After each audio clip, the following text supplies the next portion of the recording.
Good morning, everyone. So we'll continue our discussion about hypothesis testing. So last time we talked about how to write our null hypothesis and our alternative hypothesis. So we also have discussed about the process.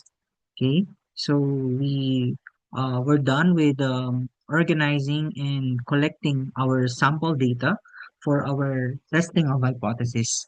So this time we'll have um, making a decision. We'll move forward to making a decision and drawing a conclusion. Okay, and then later on we'll also be talking about the errors. No, we can the errors for in hypothesis testing and our computations for the result of the hypothesis test. Okay, so um, in making decision, we need to compare a certain value. So we need to have confidence. Okay, so remember in our topic confidence interval, so we say like 95% confident. Okay, and confidence level, no, um, in other contexts, we have the significance level or degree of or the margin of error. Okay, so significance level or alpha is the threshold, no, for rejecting the null hypothesis. And the common values for that is zero point zero 0.05 or zero point zero 0.01. So we can say that it's zero point zero 0.05, we are 95%, okay, confident, okay, and zero point zero 0.01, that's 99%. Okay, so we compare um, the values of our significance level on the computed um, value. May it either be with known standard deviation or population standard deviation or unknown. So if we have known population standard deviation, we can make use of our standard Z table. And if it's unknown, we can make use of our T table. So we compute for the T statistics. Okay. So alpha represents the probability of making a type 1 error, which basically rejecting a true null hypothesis. Okay. And in order to avoid this error to occur, we need to lower, our alpha. So meaning we say like zero point zero 0.05 or zero point zero 0.01, which is basically common. Okay. So lowering it may also cause um, the may also cause and achieve failing to reject a false null. Okay, so that's basically the type 2 error. Okay, so how do we decide? Okay, so we decide by comparing our p-value or computed p-value to our alpha or to our significance level. Okay, so if the p-value is less than or equal to the alpha, we need to reject the null hypothesis. Otherwise, we fail to reject. We cannot say that we accept, okay, the alternative hypothesis. It's not okay. So we just have two results. Either we reject the null hypothesis or not reject the null hypothesis. Okay? So rejecting the null hypothesis suggests that evidence supports the alternative. Okay? So failing to reject indicates insufficient evidence against the null hypothesis. Okay? So that's how we decide for our computed value. So in interpreting or making conclusion, you know, we always have to put it in context. Okay, so we always have to put it in context. Say, we don't just say reject the null hypothesis or not to reject the null hypothesis, but we write um, conclusion. So say maybe there is a sufficient evidence that maybe say we look into the application performance, so we can say there is a sufficient evidence that the app or the application improves performance. So in research, common in research, I should say that we provide implications. I'm pretty sure that you're all aware of that. Okay. So now we look into the errors in hypothesis testing. So there are actually uh, two types of error. We have the type 1 and type 2. Okay. So for type 1,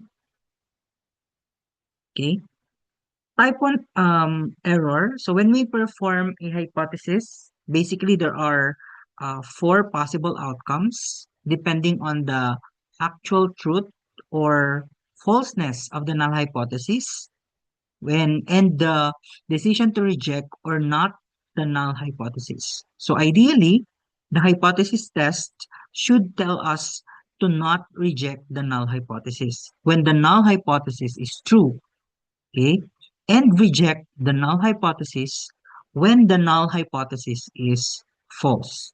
However, the outcome of the hypothesis test is based on sample information and probabilities. So there are tests.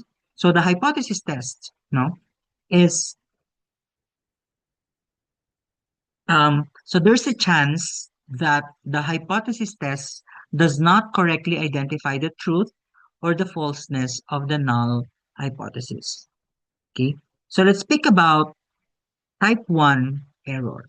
Okay, so type 1 error occurs when the null hypothesis is incorrectly rejected. Okay, so that's false positive. Okay, so a true null is deemed false. So there are basically consequences, no, the when we encounter this type of error. And I've mentioned a while ago that in order to minimize this error is you need to increase, no, or lower the significance level or your alpha. Okay.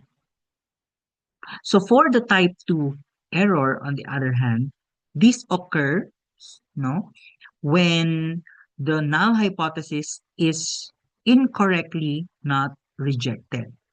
So a false null is deemed true. So it says false negative. Okay. So failing to detect um, a real effect can impede progress, say in medicine, science, or business, and understand the potential opportunity costs. So there are factors affecting type 2 error, say the sample size, the effect size, and the significance level. So increasing the sample size is basically generally beneficial. Okay, so that's why we don't limit our sample size. It's better if we have more sample. Okay, so hindi pwedeng kakaunti yung kukuhanan natin ng data. So let's have some examples of um, these errors. Okay.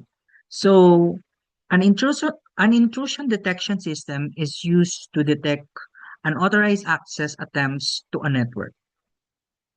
So for our null hypothesis, no intrusion has occurred. For our alternative hypothesis, we have an intrusion has occurred. So type 1 error, which false positive, we say the system reports an intrusion when there was actually none. Okay, so basically, this is a type 1 error. So false positive siya. Okay, so for type 2 error, okay, which is false negative, say the system fails to detect an actual intrusion. Okay, so a real hacker bypasses the detection system and no alert is raised. Okay, so compromising the security. So that's false negative. So let's have other examples. So an email filter is designed to detect and block spam email. So for our null hypothesis, the email is not a spam. And for our alternative hypothesis, we have the email is spam. Okay. So for the type 1 error, we reject the null hypothesis when it's actually true. So classifying a legitimate email as a spam. Okay, it happens actually.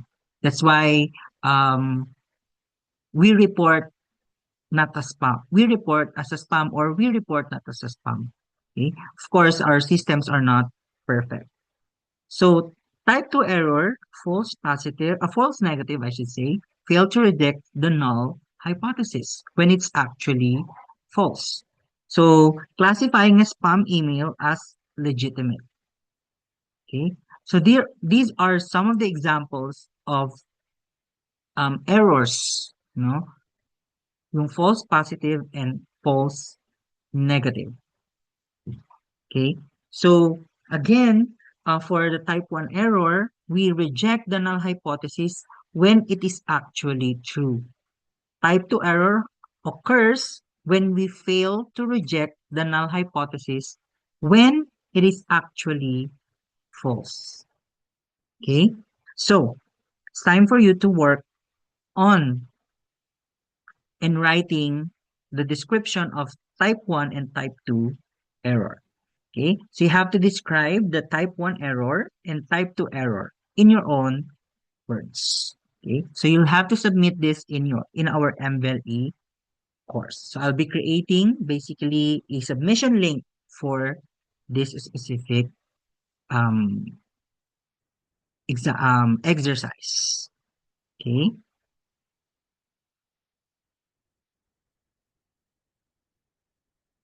so let's move forward to hypothesis test for a population mean with known population standard deviation. So for known standard deviation, we will be working with the critical value based on Z table. Okay, based on Z table. So again, let's review some of our previous discussion. Okay, so the null hypothesis is always equal to or less than or equal to or greater than or equal to. Okay. For the alternative hypothesis, it's less than, greater than, or not equal to. Okay. So if the alternative hypothesis is less than, it's basically left tail. So the p-value is in the area of the left of the distribution. So if the alternative hypothesis is greater than, that's right tail, okay? And 4 not equal to, meaning it's two tail, okay? So the p-value is the sum of the area of the two tails of the distribution. Each tail represents exactly half of the p-value. So let's have an example here. So we have for left tail, your p-value is on the left. Okay. For our both, okay, both left and right, okay, are not equal to. So you have here one half of the p-value and another half of the p-value. Okay. For right tail, I'm sorry, should be greater than, okay. But in example, our alternative is less than, so meaning it's left tail. Okay.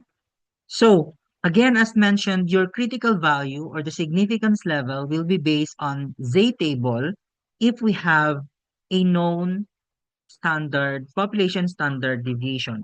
So how can we compute for that?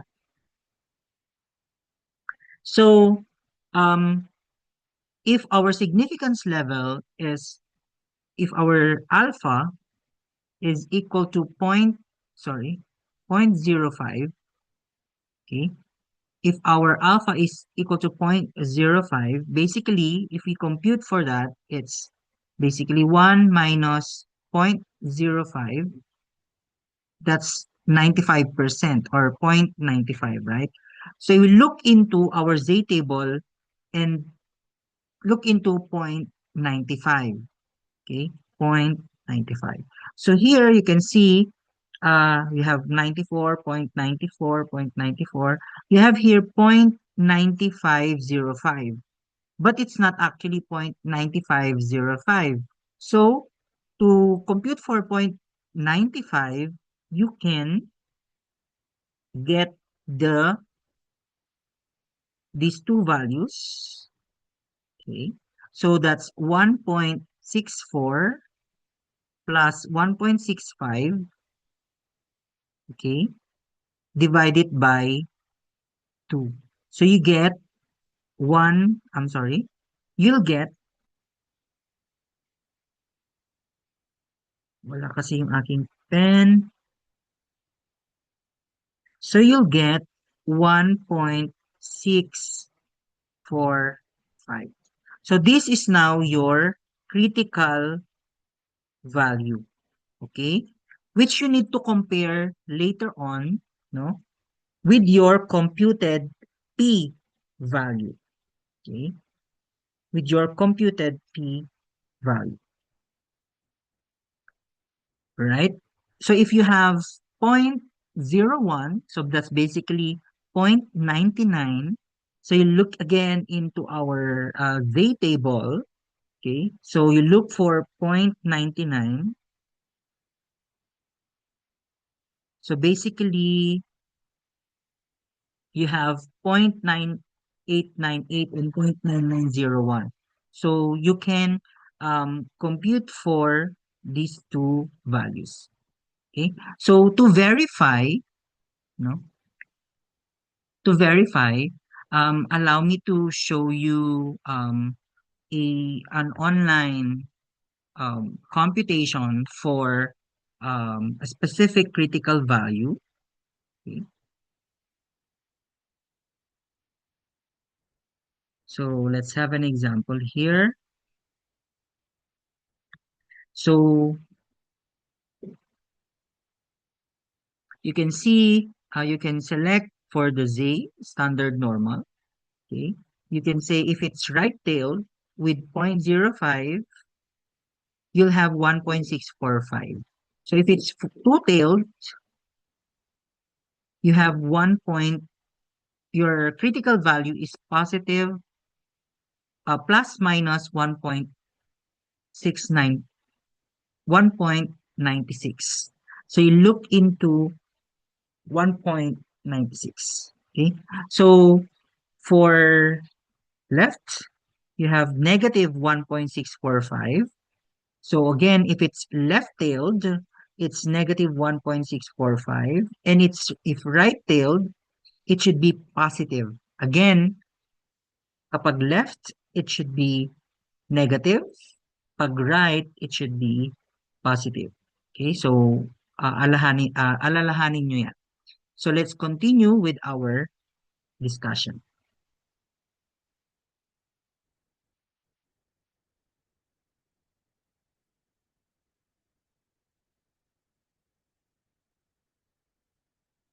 So next. So how do we now compute for our um, value? So we have these steps. So upon writing your alternative and null hypothesis, okay, so you will have to determine whether if it's left-tailed, right-tailed, or two-tailed, okay, which determines the sign of the value and the critical value. Okay, so when the population standard deviation is known, we use the standard normal Z distribution. So we have our sample mean minus mean over there's population standard deviation over the square root of n. You basically know that as we already have discussed this previously. Okay, so if the p-value is less than or equal to the alpha, so we need to reject our null hypothesis in favor with our alternative of our alternative hypothesis. As for p-value greater than our significance level, we do not reject the null hypothesis. After that, we write a concluding sentence specific to the context of our question. So let's have an example here.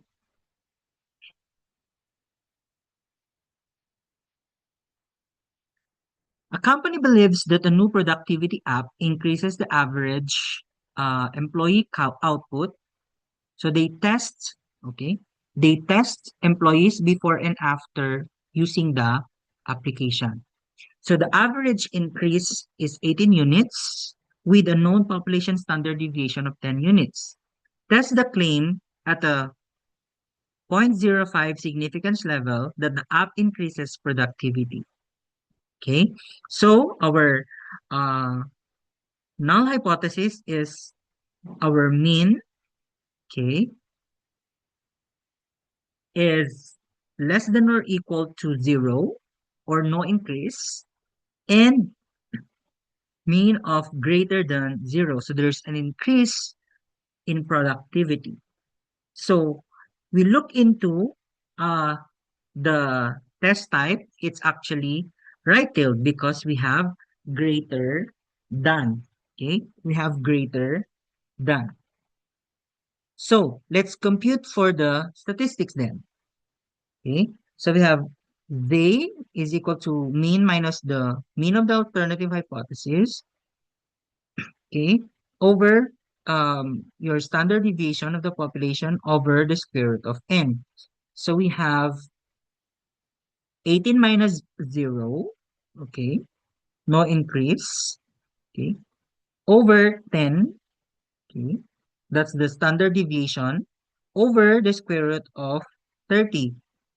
Okay, so there are 30 employees. So that's 18 over 1.8257, which is 9.86. So meaning our Z value, okay, or our P value is 9.86.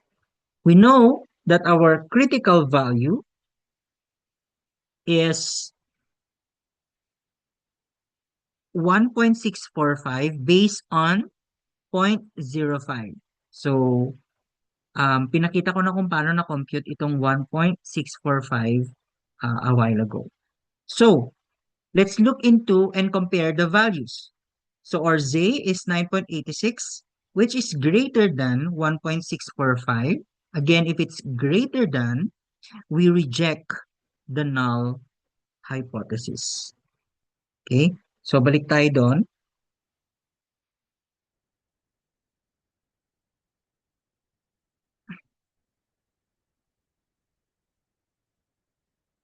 Okay? Parang baliktad. Si, our Z,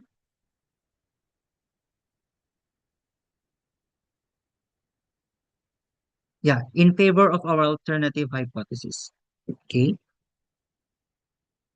It's less than, tama. Okay?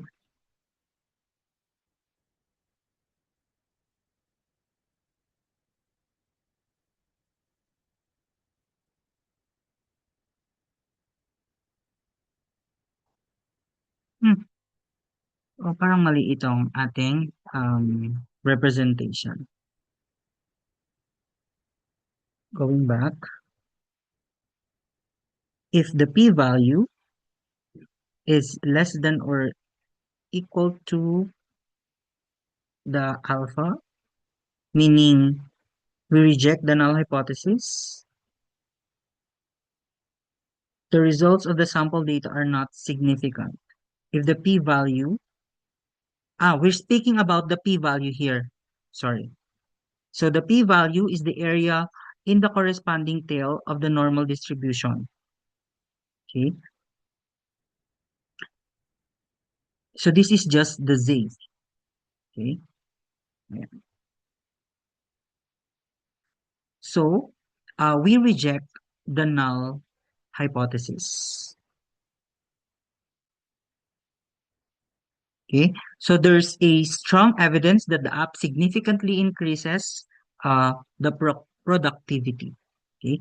So I'll we'll go back to this specific example, okay, and verify whether really um, the value is greater than, if it's greater than or equal to, it should be rejected.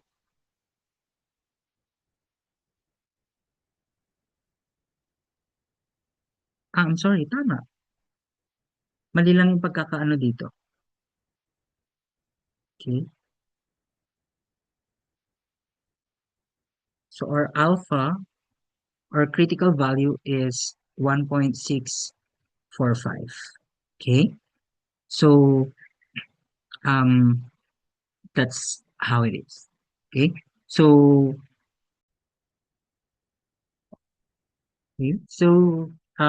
again, we go back with this specific example. All right. So what's written here is our basically p-value. Okay. So p-value here is different from our critical value. So if our p-value say 0.000, okay, that's what we are looking for. That's why we reject the null hypothesis. Okay. So basically for our z value, no, if our z value is higher or there's a large z, okay, so if our z is large, okay, basically uh it corresponds to a small, okay, small small p-value. Okay, that's why in our interpretation here we reject the HO. Okay, so basically that's the value. Since we use Z, okay, not the P, no, say if Z is greater than our critical value, we reject the null hypothesis. If our Z is less than or equal to our critical value, we do not reject. Do not reject. Okay? Do not reject. So let's continue then on with our next example. So an online retail company promises that an average delivery time for its order is within 4 days. A competitor claims that the company actually takes longer, okay, than the 4 days on average. So the competitor collects random 36 deliveries, okay, with a mean of 4.3 days and the population standard deviation of 1.42 days. So at 5% significance level, is enough evidence to support the competitor's claim? So let's compute. So it's a right-tailed because we have longer, that's greater than, okay? Greater than 4 days on average. And our mean is 4 days. Okay? So let's compute for our statistic. So our Z test statistics is Z is equal to the mean minus the sample mean over the mean, minus mean over the standard deviation over n, square root of n. So that's 4.3 minus 4, okay, over 1.2 over the square root of 36. So we get zero point 0.3 and point over zero point 0.2. So that's basically 1.5. So since it's right-tailed, okay, we have z value of 1.645. Okay, so that's 1.645. So let's now compare and make decision. So our z is 1.5 less than it's less than 1.645. So we do not reject the null hypothesis, okay, or we fail to reject the null hypothesis. Okay, so that's how we can compute, no, and make decisions, no, in this given context. All right. Again, as a review, when we use the p-value over the significance level, okay, if our p-value is less than or equal to our significance level, we reject the null hypothesis. Okay. And if it's greater than, we do not reject.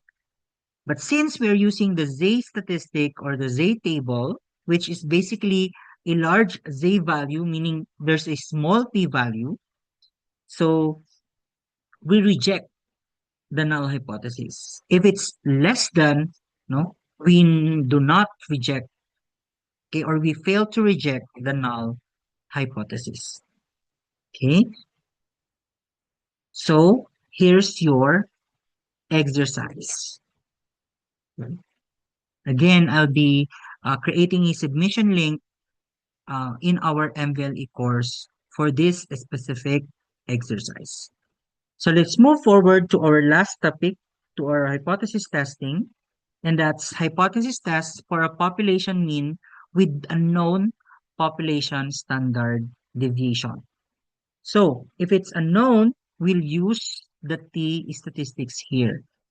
Okay, we'll use the T statistics. So how do we again compute for this? So again, you'll write your alternative and null hypothesis. Use the alternative hypothesis to determine the type of the test, if it's left-tailed, right-tailed, or uh, two-tailed.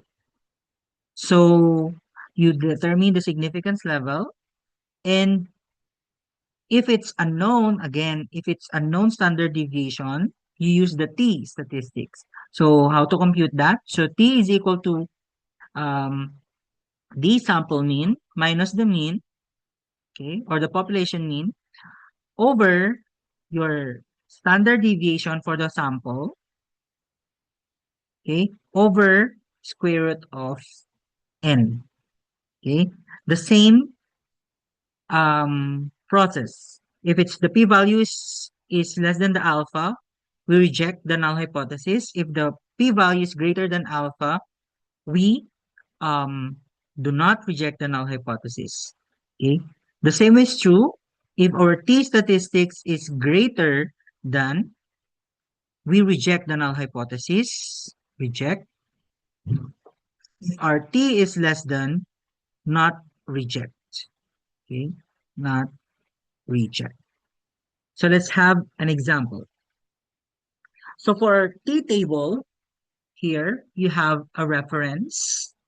Okay. So you see here the significance level, okay, over, no, its corresponding p value. So most common again, if it's one tail, okay. Again, remember if it's left, it should be negative, right should be positive. So you can see here, if your t is at 0.05, okay, one tail, and it's corresponding, you have the corresponding degrees of freedom, okay, which is degrees of freedom is basically n minus 1, okay, that's n minus 1. So let's have an example. A tech company recently released a new version of their website. The previous average page load time was 3.2 seconds. To test whether the new version loads faster, a developer measures the load times for 30 randomly selected page visits and find um, a sample mean of 3.0 seconds with a sample standard deviation of 0.04 seconds. So at the 5% significance level, is there sufficient evidence to conclude that the new website loads faster than before? So let's assume that the page load times are normally distributed. So let's state our hypothesis. So since we want to test if the new version is faster, this is a left-tailed t-test. Okay.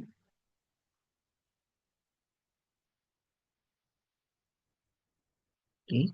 So 3.2 seconds. Okay, that's the null hypothesis value.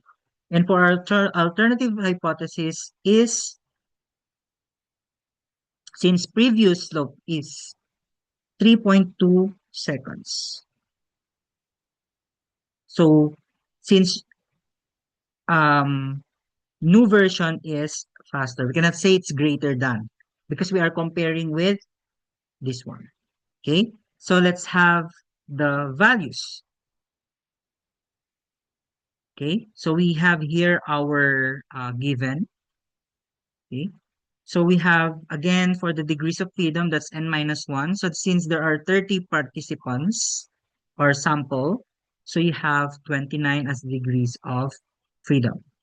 So let's calculate the t statistics or the t value. So t is equal to the mean or the sample mean, okay, minus the overall mean or the population mean over the s, which is the standard deviation of the sample, over the square root of n. So we have negative point, negative 2.74. Okay, so let's look into the critical value. So our t value here is negative 1.699. Again, since it's left-tailed, if we look back to our value, that's 29, we look into 29 degrees of freedom, and we have 1.699, 4.95. Okay, but since it's left-tailed, okay, we have negative 1.699.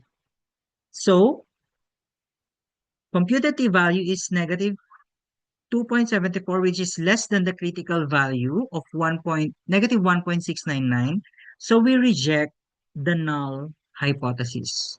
So as for conclusion, at the 5% significance level, there is a sufficient evidence to conclude that the new website version loads faster than the old version.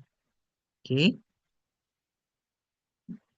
so that's how we can compute for the uh, t-value, and that's how we look into hypothesis testing if the population, there's a population mean but unknown population standard deviation. Okay, so for you to practice, you have this specific exercise. Okay, again, I'll be creating a link, submission link in our MVL course as one na lang. Okay, so that ends our hypothesis testing lecture.